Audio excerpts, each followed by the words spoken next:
Hello everybody, it's Ashton's Own here again with a little bit about Matt Shlapp, our favorite RNC chairman that can't seem to figure it out. But tonight I had something specific I wanted to ask American Conservative Union Chairman Matt Shlapp. You'll find out next.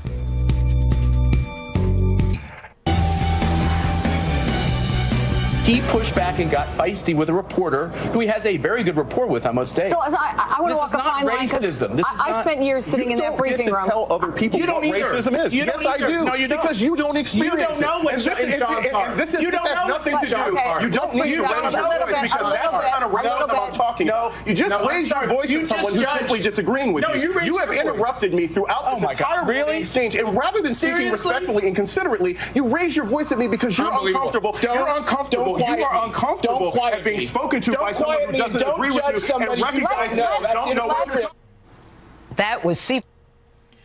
Yep, Matt Shlapp got into an argument with another gentleman because the other gentleman was a Democrat of African American descent who felt that he was being somehow acted against in a racist way. And because he's a Democrat and an African American, he was more than proud to be screaming the racist card. PAC Chair Matt Shlapp, a regular guest on Justice, trying to defend White House Press Secretary Sean Spicer on MSNBC as he was shouted down by Dr. Jason Johnson in an appearance on that station. So what's going on with all this left-wing anger? Matt's here to talk about it.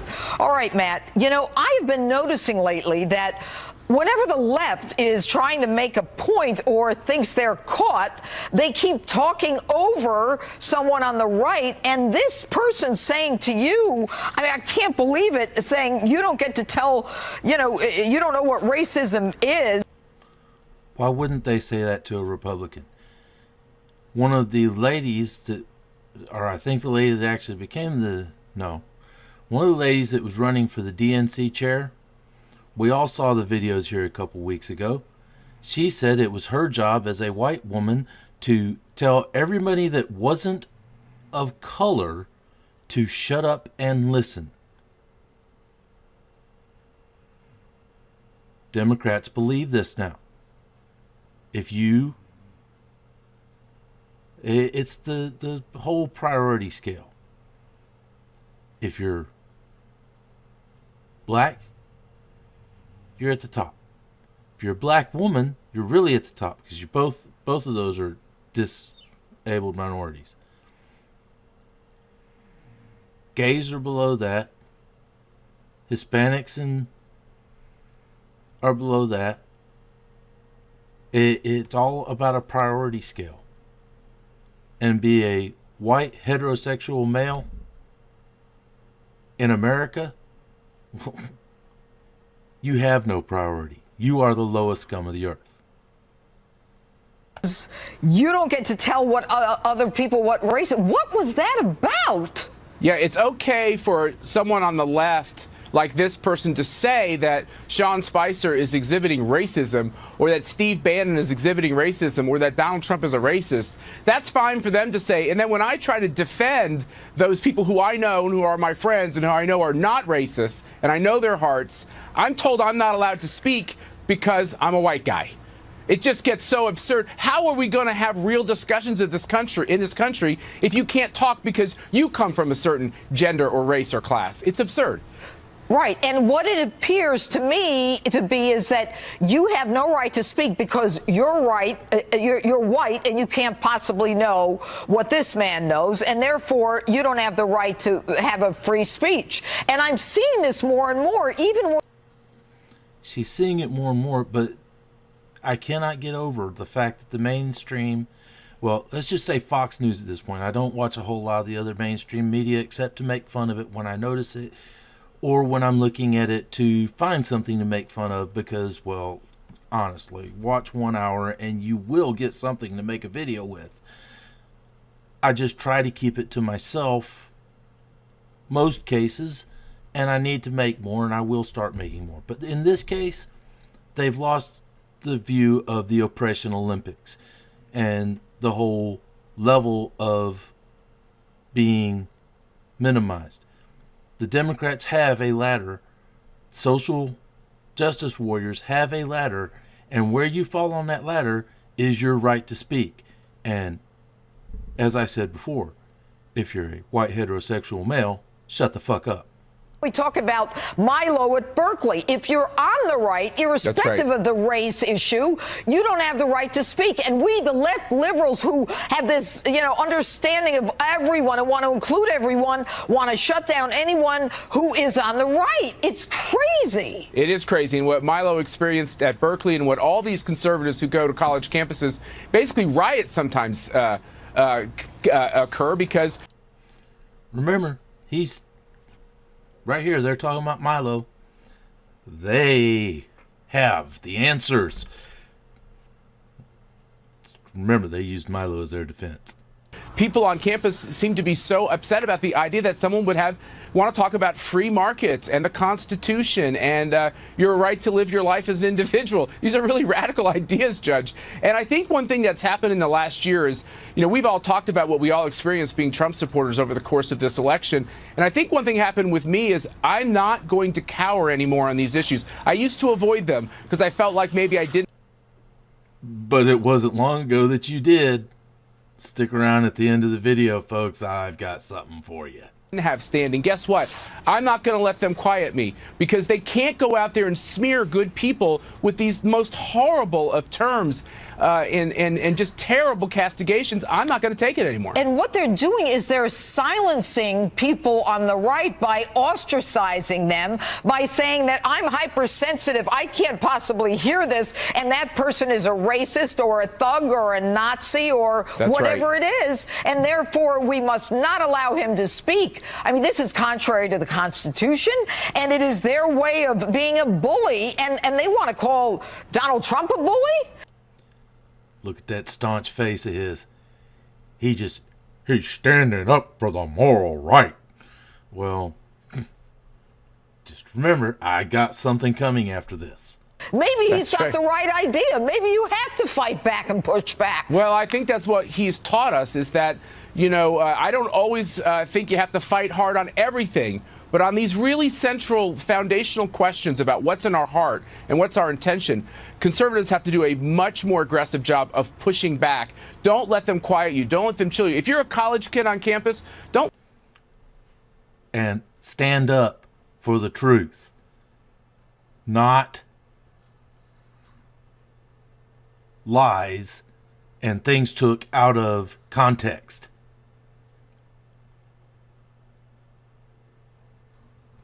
Remember, I said stick around. Let that administration shut you down or that college professor. In this case, it was a college professor trying to shut me down. And guess what? I'm not going to send my kids into those classrooms. I don't think it's doing our country any good. And just so you know, Matt, I was on a campus and these kids are afraid to admit that they have right-wing thoughts or that they support Trump. Anyway, Matt Shlapp, good to talk to you. Thanks for sharing that with us tonight.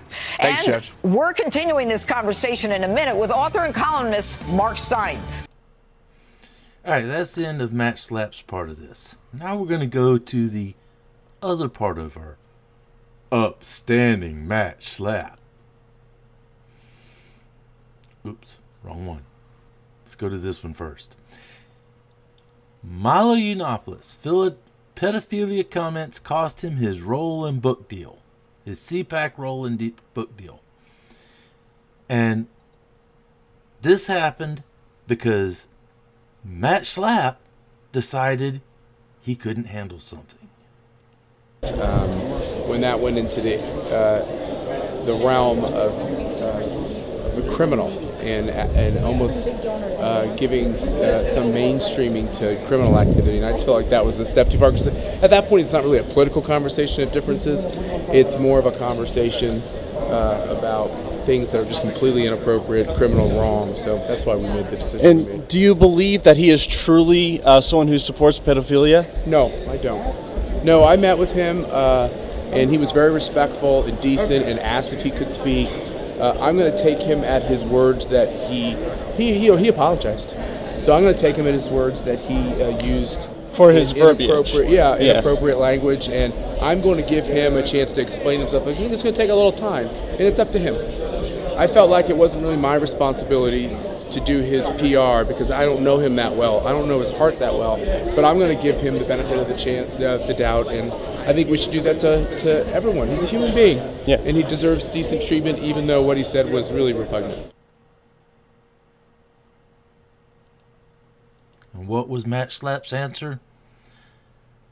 Not to take Milo at his word, not to actually go and see the video in context, but no, to be a moral right wing.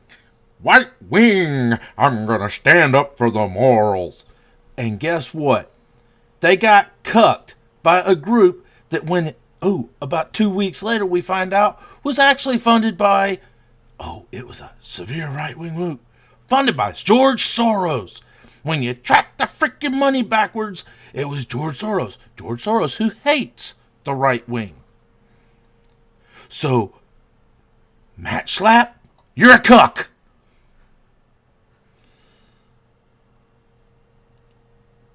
What else did it cost? It cost Milo Yiannopoulos his job. So Matt Shlapp, because you didn't have the guts to stand up when it was important to stand up for someone in your party, you have to wait until it's directly attacked against you to stand up. You can't do the right thing when it was time to do the right thing and stand up for Milo Yiannopoulos and let him speak at CPAC because you already knew he was speaking out on the campuses against this Marxist, leftist attitude that the professors are forcing on our students. At what point do we finally say the severe right's bigotedness is just as bad as the severe left's? At what point does the Republican Party finally come back to a moderate party that can speak for the whole of the American people rather than a small group of far right people who cannot? Because trust me, back in the 70s, they would have locked down some free speech too. They would have been more happy to shut down free speechers that were coming from the left. I don't want to shut down free speech from either side, because if your idea is screwed up, the more people that hear it, the more it will get debunked. We were sold NAFTA in the 90s because, that was a great idea for the corporations, because the corporations would make more money and they would pass more money down. Well, they didn't make, they made more money, but it never passed down. Our wages have been flat. Back to the subject of this, Matt Shlapp, my opinion, you're a cuck. When you decide to stand up for everybody in the party, I'll be willing to listen. And we can say Milo's a Brit who was not actually in the Republican Party. He brought more people to the Republican Party this last year than the rest of you motherfuckers combined. Anybody watching? I hope you have a good night. God bless. And I'm out of here. Thank you for watching my video. Like, favorite, and subscribe. Down below you'll see a link for PayPal where I can get some better equipment to do this a little bit better, be more a little efficient. And to the sides over here you'll see a couple videos. If you're interested in watching them, I'd be appreciative of you looking at them. Have a good night.